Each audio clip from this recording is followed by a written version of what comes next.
Graça e paz, meus irmãos, graça e paz, amigos, graça e paz a cada um que nos ouve. É mais uma oportunidade que o Pai nos concede de podermos viver, de podermos respirar, de podermos compartilhar, abraçar, amar, fazer aquilo que o Pai tem nos ensinado há tantos anos, através da sua palavra. A você que é uma pessoa escolhida por Deus, que tem um chamado por Deus, operar e fazer maravilhas no meio do seu povo, ou seja, na sua casa, no meio da sua família, dos seus familiares, no trabalho, no local onde você congrega.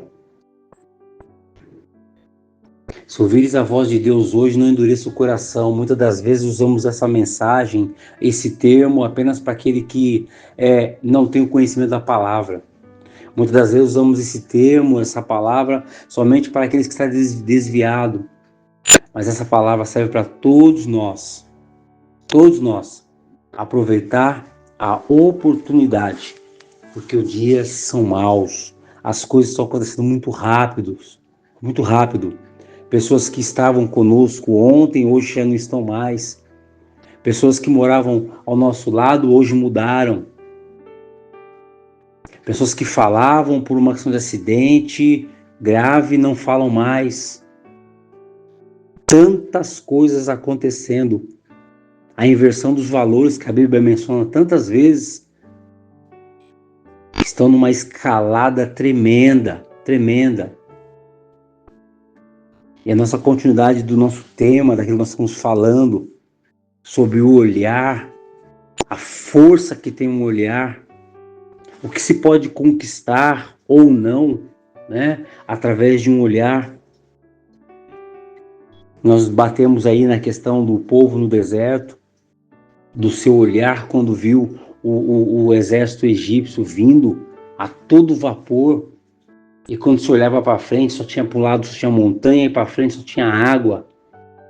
Que tipo de olhar cada uma daquelas pessoas puderam, vamos se colocar no lugar das pessoas, que tipo de olhar nós teríamos se estivéssemos no mesmo local, na mesma situação que aquele povo esteve.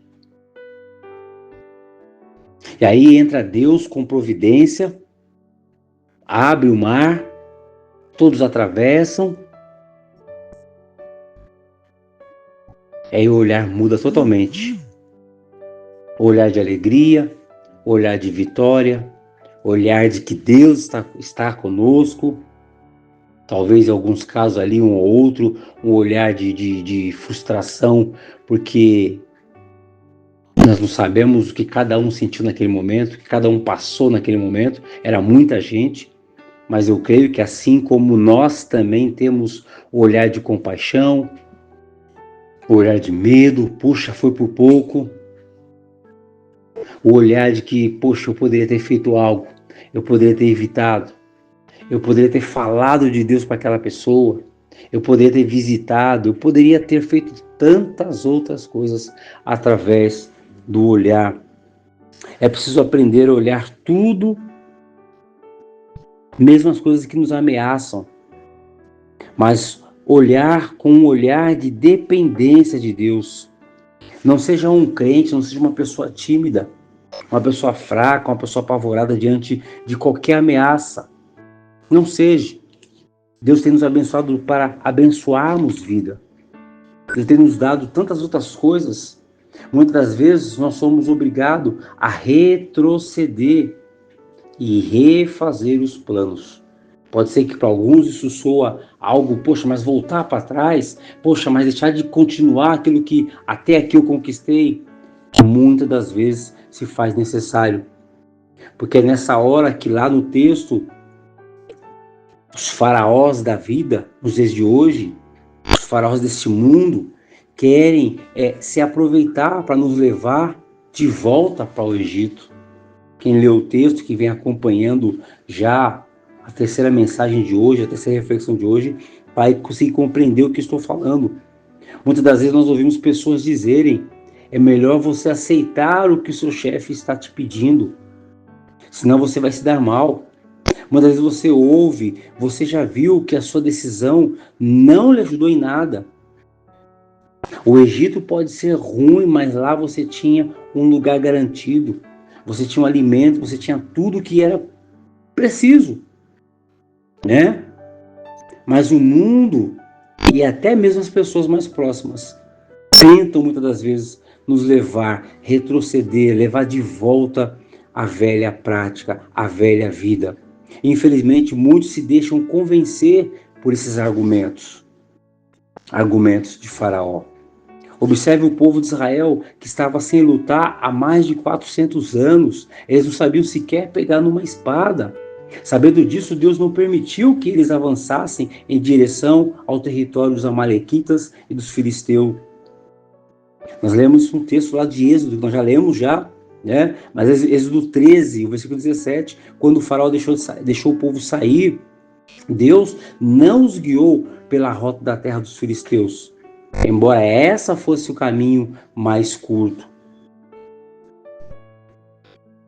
Se eles se parassem de frente com uma guerra tão grande, talvez por esse caminho mais curto, mas certamente haveria um desastre muito grande.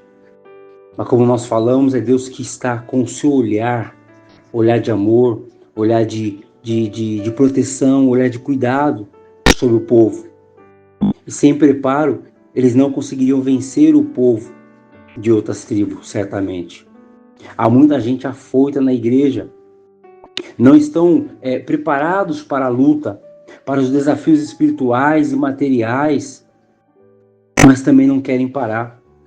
Não aceitam nenhuma orientação, especialmente se for para dar um tempo, especialmente se for para retroceder, parar e pensar um pouco o que estamos fazendo, o que nós conquistamos, aonde podemos melhorar, o que podemos voltar um pouquinho, alinhado com a vontade de Deus, para termos grandes vitórias.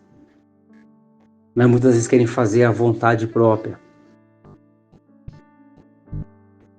E o que acontece?